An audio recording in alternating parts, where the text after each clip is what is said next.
Hello students, this is first chapter मनभावन सावन। इनके रचयिता हैं सुमित्रा नंदन पंत जी। प्रस्तुत कविता में कवि ने सावन के महीने में वर्षा के दौरान प्रकृति में उभरने वाली सुंदरता का बड़ी ही खूबसूरती से वर्णन किया है। आप देखिए प्रस्तुत दृश्य में भी बच्चे वर्षा का आनंद उठा रहे हैं, बहुत ही खुश नज़र आ रहे हैं।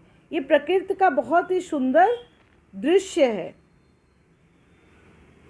प्रस्तुत कविता में कवि ने झम झम,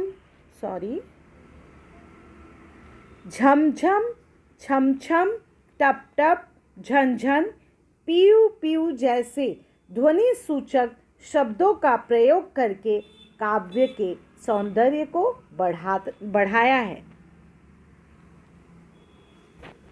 चलिए हम पंक्तियां देखते हैं। झम झम झम मेघ बरसते हैं सावन के, छम छम गिरती बूंदे तरुओं से छन के, चमचम बिजली चमक रही रे उर्मे घन के, थम थम दिन के तम में सपने जगते मन के। तो प्रस्तुत कविता में कवि ने बताया है कि किस प्रकार गिरती हुई वर्षा से सबके मन में एक खुशियों की लहर सी दौड़ गई है और जो पेड़ों से बूंदें गिर रही है वो ऐसा प्रतीत हो रहा है जैसे छन के और छम छम करती हुई गिर रही है। आकाश में लगातार बिजली चमक रहे हैं, चमचम, और जो थम थम के बिजली चमकने की वजह से और वर्षा होने की वजह से जो अंधियारा सा छा जाता है दिन के समय में, तो उस समय आँखों में सपने जगने लगते हैं। नेक्स्ट पंक्तियाँ हैं। पंखों से रे फैले फैले तारों के दल, लंबी लंबी अंगुलियां हैं चौड़े करतल। तो इन पंक्तियों में कवि ने तुलना की है, पक्षियों के पंखों से, अंगुलियों से और हथेलियों से तुलना की है।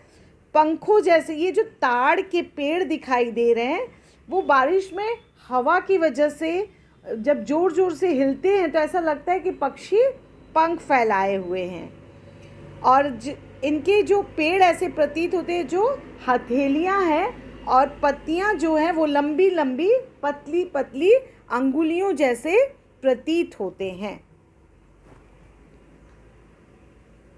तड़ तड़ पड़ती धारवाड़ी की उन पर चंचल टप टप झरती, कर मुख में जल बूंदे झलमल। तो देखिए जो पानी की धार जो गिर रही है पेड़ों पे, ताड़ के पेड़ पे, तो उसकी ध्वनि बदल जाती है, तब उसकी ध्वनि तड़ तड़ हो जाती है। जो पानी की बूंदें छम छम टप टप करके गिर रही है या हर एक जगह पे अलग अलग पानी की बूंदों की जो ध्वनि है वो बदल जा रही है, तो जब ताड़ के पेड़ पे पड़ रही है तो उसकी आवाज़ तड़ तड़ हो जा रही है। और जब ये पत्ते जब पानी की बूंदें जब झिलमिलाती है पत्तों पर, तो ऐसे गिरती है जैसे हाथों के छोर से टप टप झड़ती बूंदे। नेक्स्ट लाइन है। नाच रहे पागल हो, ताली दे दे चलदल, झूम झूम सिर नीम हिलाती सुख से विवल। तो यहाँ पे बताया कि नीम के पेड़ जो हवा बहने से इतने सुख से व्याकुल होके झूम रही है और ऐसा प्रतीत हो रहा है जैसा कि वो ताली दे देकर नाच रहे हैं। हर सिंगार झरते बेला कली, बढ़ती प्रतिपल हंसमुख हरियाली में, खगकुल गाते मंगल। तो ये जो पेड़ों से पत्तियां गिरती हैं तो ऐसा प्रतीत होता है कि जैसा वातावरण में खुशनुमा सा छा गया, हर तरफ हरियाली छा गई है, और ऐसे समय में पक्षियों की चहचहाट ऐसा लगता है जैसे वो मंगल गान कर रहे हों। दादुर टर करते झिल्ली बजती झनझन, प्याव प्याव रे मोर म्याव म्याव रे मोर, पीऊ पीऊ चातक के गण।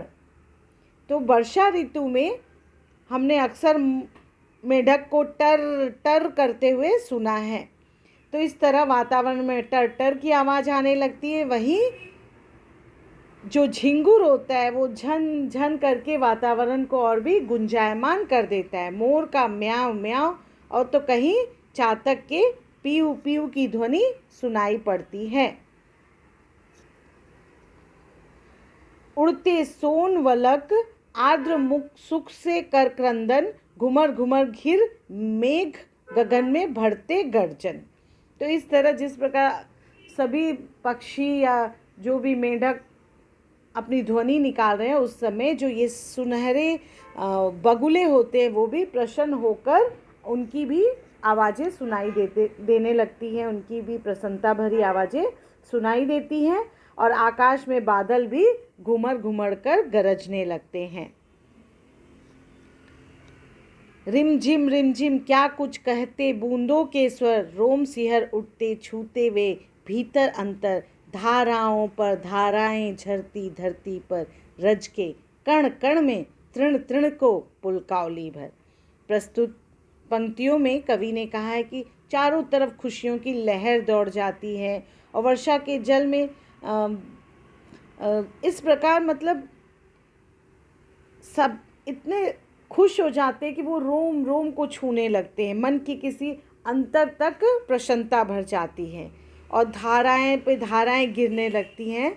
तब ये मिट्टी के कण कण या धूल के कण कण में ये जो तिनके होते हैं ये भी हर्षोल्लास से भर जाते हैं।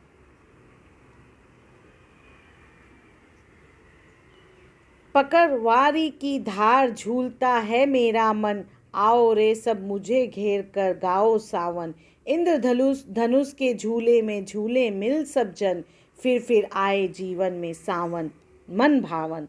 तो अत्यधिक वर्षा होने पर सबका मन बहुत खुश हो जाता है, नदी नाले सब जगह जल से वर्षा के जल से भर जाते हैं। तब इंद्रधनुष का प्रतिबिंब अथवा परछाई मानो झूले के समान पृथ्वी के जल में दिखाई देते हैं। ये देखिए चित्र में पृथ्वी के जल में बहुत सुंदर दिखाई देने लगते हैं। उस समय कवि ऐसा बोल रहे हैं कि ऐसा मन करता है कि उस पानी की धार पकड़कर झूल जाएं और सबको आमंत्रित करते हैं कि आओ इस झूले में हम सब झूलें और ऐसा मन को अच्छा कर देने वाला हमारे सबके जीवन में ऐसा सावन बार बार आए।